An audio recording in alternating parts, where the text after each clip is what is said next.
Welcome to The Beauty of Conflict, a podcast about how to deal with conflict at work, at home, and everywhere else in your life. I'm CrisMarie. And I'm Susan. We run a company called Thrive, and we specialize in conflict resolution, communication, and building strong, thriving teams and relationships. Conflict shows up in our lives in so many ways. Most people, unfortunately, are not very good at handling conflict. Most people have never been taught the right tools for dealing with conflict. And then it leads to unnecessary friction, arguments, passive-aggressive emails, tears, hurtful comments, stuckness, all kinds of things we don't want. We're on a mission to change all of that. We've spent the last 20 years teaching our clients how to handle conflict in a whole new way. We're here to show you that conflict doesn't have to be scary and overwhelming. With the right tools, you can turn a moment of conflict into a moment of reinvention. Conflict can pave the way into a beautiful new system at work, a new way of leading your team, a new way of parenting, a new chapter of your marriage where you feel more connected than ever before. Conflict can lead to beautiful things. Hello. Well, today we are talking, just the two of us, about the topic of curiosity. This is one of the two magic ingredients, vulnerability and curiosity. These we find can instantaneously change a dynamic. If I can access them, if somebody in the conflict can tap into their curiosity, it makes a powerful shift in what's going on. Yes. So it might be helpful to first just even define what we mean by curiosity. Susan, do you want to take a stab at talking about that? Well, I'll start off by saying what it doesn't mean. Okay, what it isn't. Because so many times I've heard people say, I don't want to be judgmental.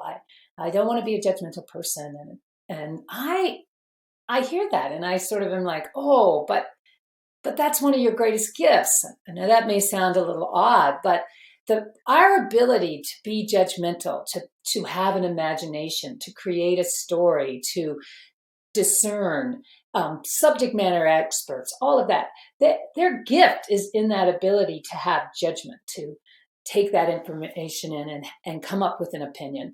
The problem is we tend to do that and then get fixed on it and we think we're right. So really judgments aren't the problem. It's the fixation and the righteousness of that. And that's where curiosity comes in, because curiosity is the ingredient that loosens the grip between my expertise, opinion, imagination, or judgment, and this the natural juice of that from this righteous place that gets us trapped.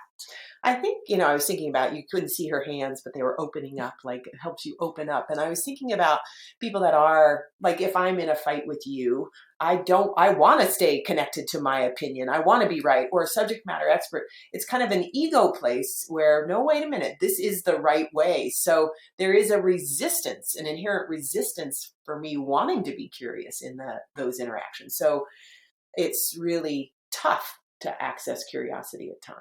Oh, I really agree with you. And in some situations, we actually imbue the subject matter expert with a desire to make them right. Like I think of my experience in the medical models. Often, doctors are trained to have the right answer. And the last thing and patients want them to have the right answer. And so it's a whole tricky, slippery slope, and but for me, this whole idea of curiosity, I don't want to go deep diving into the medical model, but I will say that really the other place where curiosity really came up for me came from my own personal story around cancer, because for me, cancer was like this, it's going to kill me. I got to get rid of it. This is a bad thing. This is horrible. Which I think most people start with that when they get their diagnosis. It's a big deal. Mm-hmm. And it was really eye-opening for me to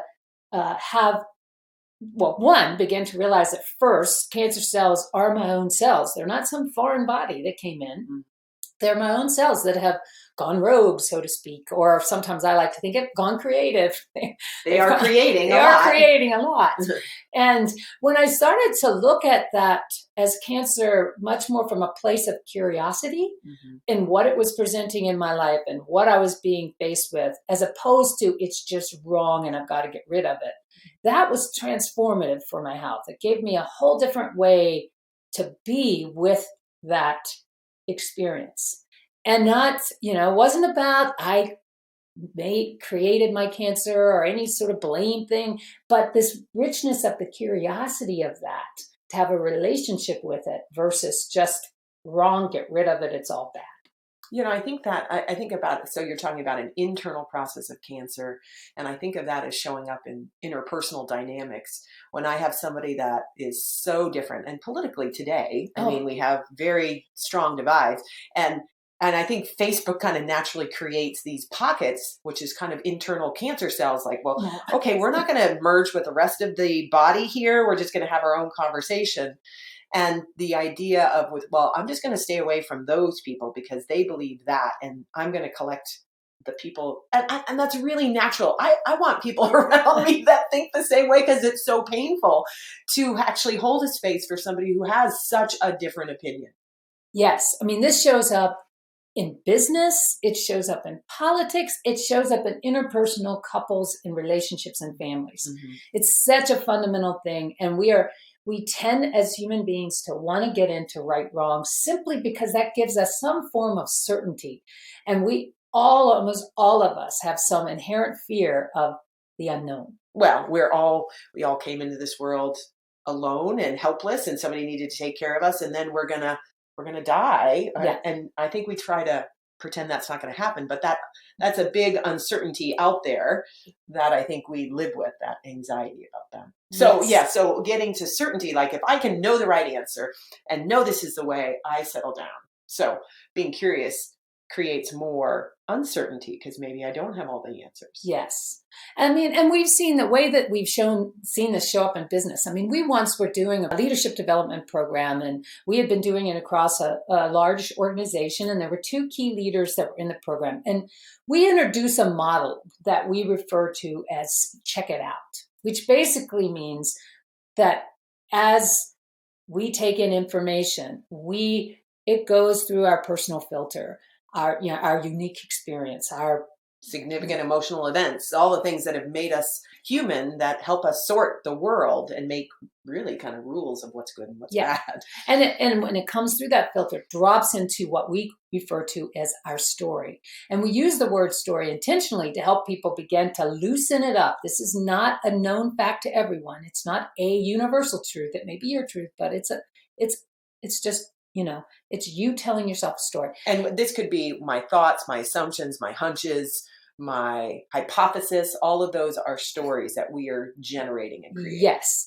And we introduce this model in our leadership development program all the time. And we had done that with this particular group. And often we'll encourage them to go and practice this. And we gave them a space to go practice. Yeah, we did. We made the time, set it up.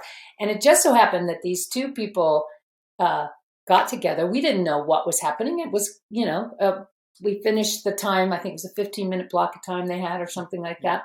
And they came back and they were like transformed. And they said, that was the most powerful thing. I was so resistant to doing it.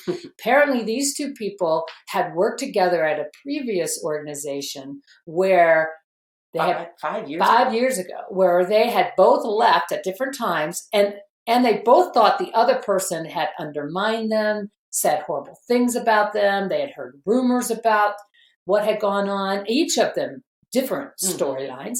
And because they never checked it out, believed them, they had been avoiding each other. And the only reason why they did this particular exercise was because they were in the room and they didn't pick anyone else, I think, and they got put together. But they tried it and they checked out the stories, and they found out they were each carrying the same story about each other. Mm-hmm. And they found out it really wasn't what they thought or what had happened from their perspective. Totally transformed their relationship. I mean, I admire them for the courage to do it. Mm-hmm. And I also saw the difference in them and their career going forward. Yeah, it was powerful. And that what can happen is people go, well, they probably were lying to each other. It really was that, how do you actually, if you're checking out your story, how do you actually make room for, well, can I actually believe this person? Am I willing to open and consider that what they are saying right now fits for them versus what I believed 5 years ago? Well, I think what you're talking about goes back to in a previous episode when we talked about this notion of vulnerability. Am I willing to actually show up real and say what's true? Or am I holding it back? And a lot of times I think when people don't believe it, it's because something about it is incongruent. And I think from what I understand from these two people, it wasn't like they were playing nice when they first started to talk to each other. At our training. At our training. Yeah. They were saying, I really did not like you. So they were saying something that it's quite vulnerable to say. And I believed you had undermined my career. I mean, that's what they reported. And that's pretty vulnerable and open. And then because there's that congruence, I think it's a little easier to say, well, wait a minute. I might even say, I don't know if I believe you right now, because it's such a big story for me. That would be another way to do it, and quite vulnerable to admit that. Yeah. So I think that's where these two things come together, this willingness to be vulnerable in it, even to say, I don't believe you right now. I'm struggling. I'm getting defensive. I don't, whatever that looks like, can then lead to more curiosity, more openness. I mean, this came to, we were doing an executive offsite over in China with a large telecommunications company.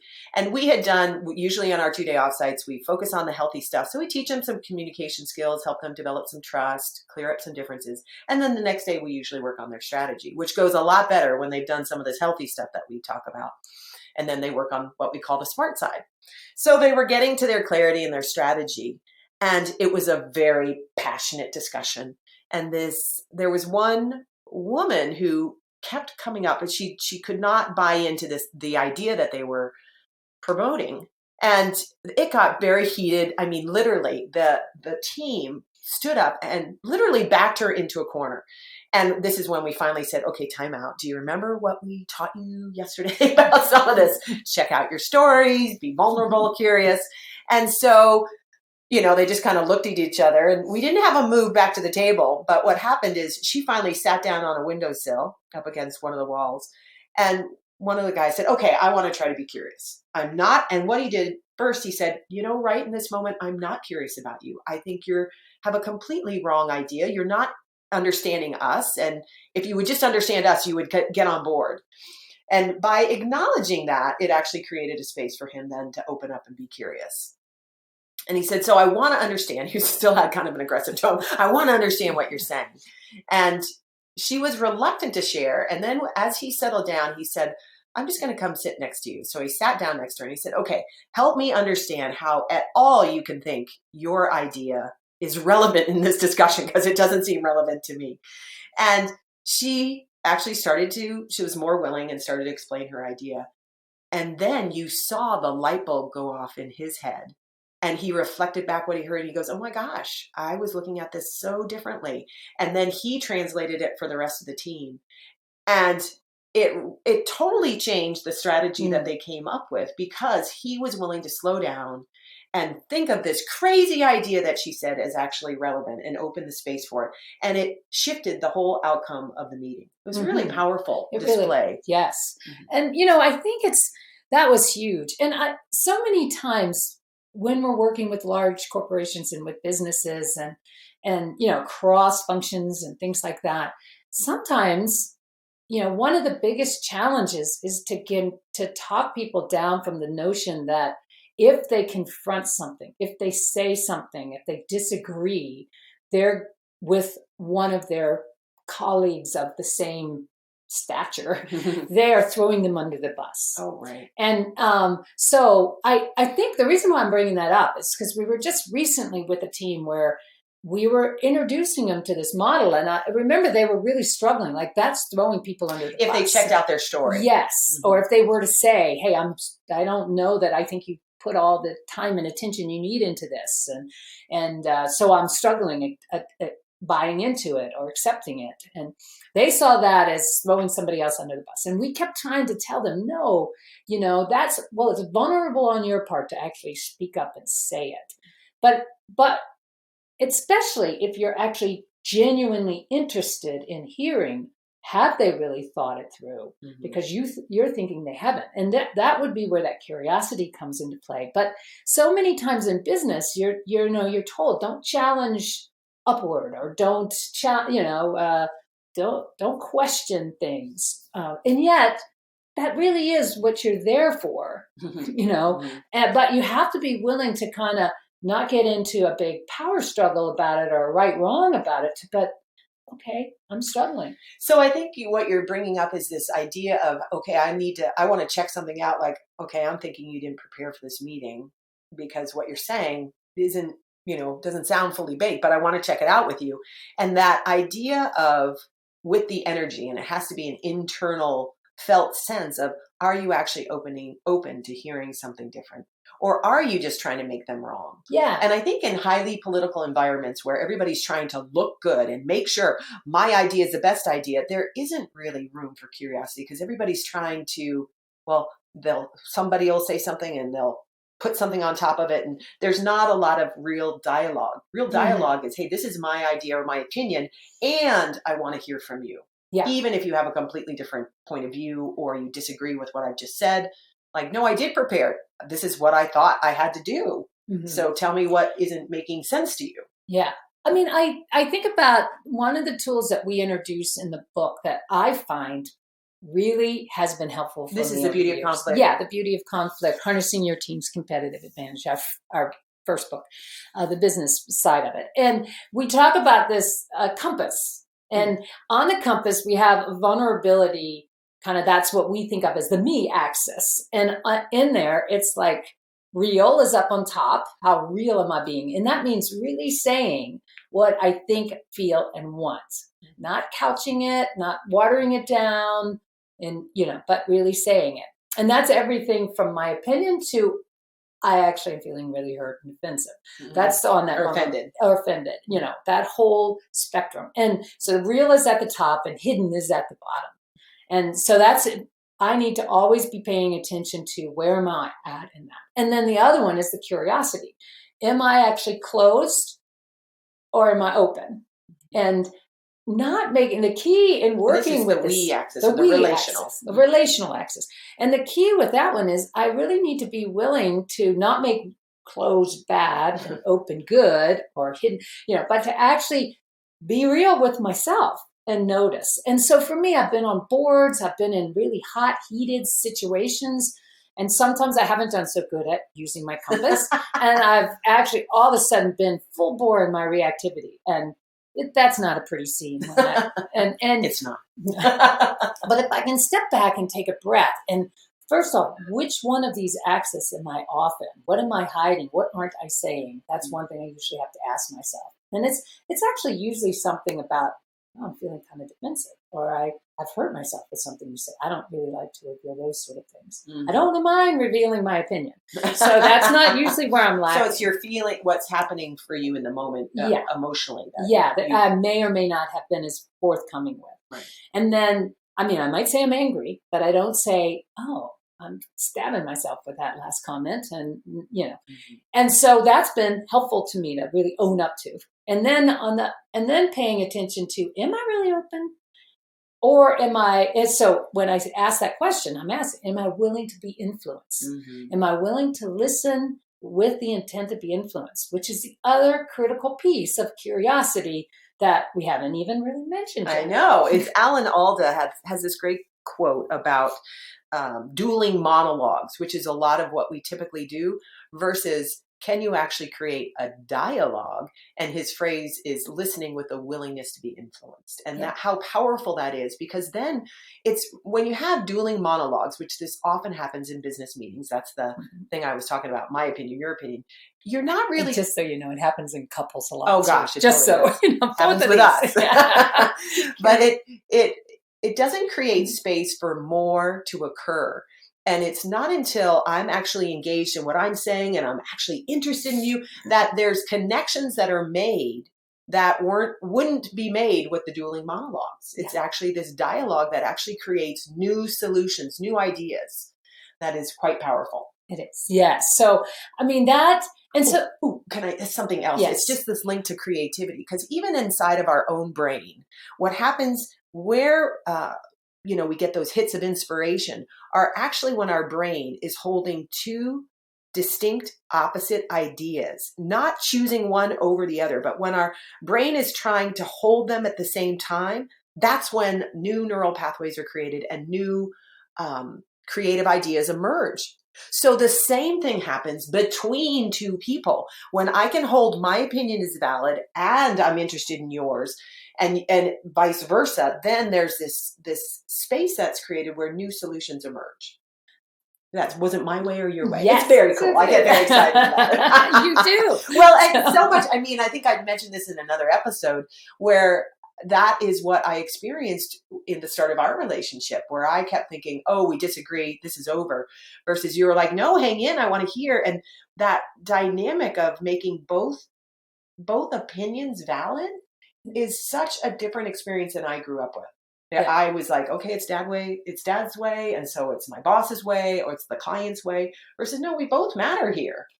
And which brings us maybe to some last piece to kind of cover here, is because when there is this tension and conflict and going on, that can happen around ideas. It can happen around subject matters. It can happen around opinions or chores in the house. and when it though has probably the most challenge is when it is triggering or tapping into someone's core values or beliefs. Yeah. Now, a lot of times that does show up in couples. It can also happen in the business community and world. It may not come up as readily, but it's often there. Mm-hmm. And, when it comes to values, when even with the two of us, we have when we've come up against a value-based thing, I think about money. Okay. Yes. I don't know if that's what you were going to say. What were you going to say? Well, I was, because that is one where we have, honestly, when we first got together, I think you used to actually think of me as just stupid around money. Which, when she would not be able to balance her checkbook, she would open yet another bank account. So I had judgments about that when she had 6 bank accounts with different checks. Okay, she's revealing me a lot here. But the thing for me was, money. I could never understand your perspective on I want us to, even around our business choices sometimes, or around our personal saving choices. You had such a rigid position, and I would be I'd be resistant to wanting to do it at all until I finally, we were in a Couples Alive program where we were working with the question that we often encourage people to ask, which is, why is this so important to you? And when I started to ask CrisMarie about this related to money, I really started to tap in. It really had nothing to do with money per se. It had to do with the value she has around a sense of stability and security. Mm-hmm. And safety. Safety. Yeah. It was really a safety issue. And, when we'd have those discussions, it did not feel like a safety issue to me. Well, and I really, because this has even become more clear the more self-reflective I've been, is that it's not safety we have gobs of cash, so we're safe.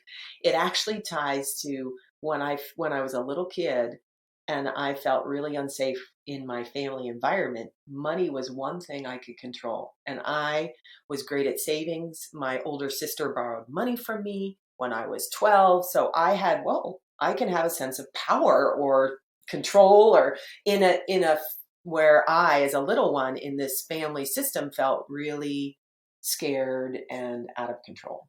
And so for me, when I started to understand that aspect of what money meant to her, very different way in which I listened, in which I began to understand some of the things she was wanting and desiring. And even I could look at my own money story and see where that money actually did nothing but cause more problems with the people I saw around me. So it did not equate to something that was in control at that. And if I go way back. Yeah. And so very different. Mm-hmm. But what I have grown, where we've learned to equate our values, as I want the freedom that I can get from being able to have the financial intelligence that we need in our business and in our world. Mm-hmm. And so that I could recognize, well, wait a minute, there is a place for my freedom thing comes into play, where it's a safety thing for her. And we could actually start to have that conversation. And I don't think we would have gotten there had I not been as curious about my own, why is this such a big deal for me? And why am I getting so rigid and not open to you? So I became self-curious.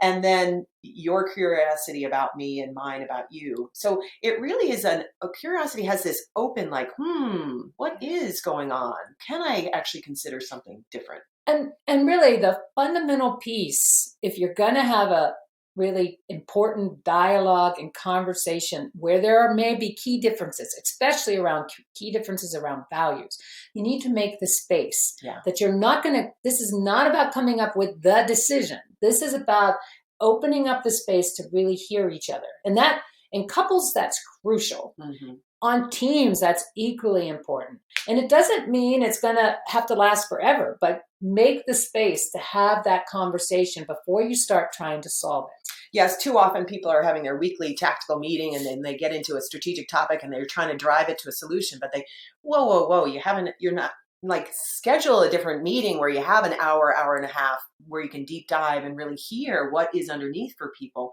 Because that's how you're going to get the buy-in. By the way, that's how you're going to get the best ideas to solve that problem. Right. But too often we're trying to run fast. Let's solve it this way. And it's or couples brushing your teeth, trying to figure out, are we going to buy that house or not? Whatever that, making big decisions without giving your couple, your business, your team enough time to really dig underneath and get curious. Yes. Mm-hmm. And again, we want to resolve it and fix it quickly because we don't like living in that uncertainty. That's true. So the more that we can begin to learn to tolerate uncertainty and tolerate the fact that there's not just one truth that's going to save the planet, where this is an uncertain world, sometimes scary as hell world, and we have to learn to tolerate that uncertainty. That's really the key to being able to become curious and willing to hear another person for who they are. Yeah. And we talk about curiosity in our Beauty of Conflict book, Harnessing Your Team's Competitive Advantage. It's also in the Beauty of Conflict for couples. And same tools, check it out. And why is this so important to you are really in both books, whether you're interested in the business world or your couple world. Okay. All right. Well, I think it's been a rich conversation today. Hopefully you've enjoyed it. And we'll try to give you some footnotes around how to get to that compass and also think how to get to the chapters on Check It Out. Okay. Take care. Bye. Well, thank you for listening to the Beauty of Conflict podcast. If you're dealing with a difficult situation in your life or work, remember, every conflict is a chance for you to be vulnerable and curious and find creative solutions that you hadn't considered before and make your situation even better. Beautiful breakthroughs can be born out of conflict. We've seen this happen thousands of times over the last 20 years, and we know this is possible for everyone, including you. We're grateful you listened to this show, and we're rooting for you. And if you enjoyed this show, please tell a few friends and/or post a 5-star review on iTunes. Your review helps new listeners discover this show. More people listening to this show means less friction and arguing and suffering out in the world, so that's a great thing for everyone. Also, visit our website, thriveinc.com. That's THRIVEINC.com to read our articles, join our newsletter, buy our books, and learn more about the services that we offer. Thanks again for listening. We hope you have a peaceful, productive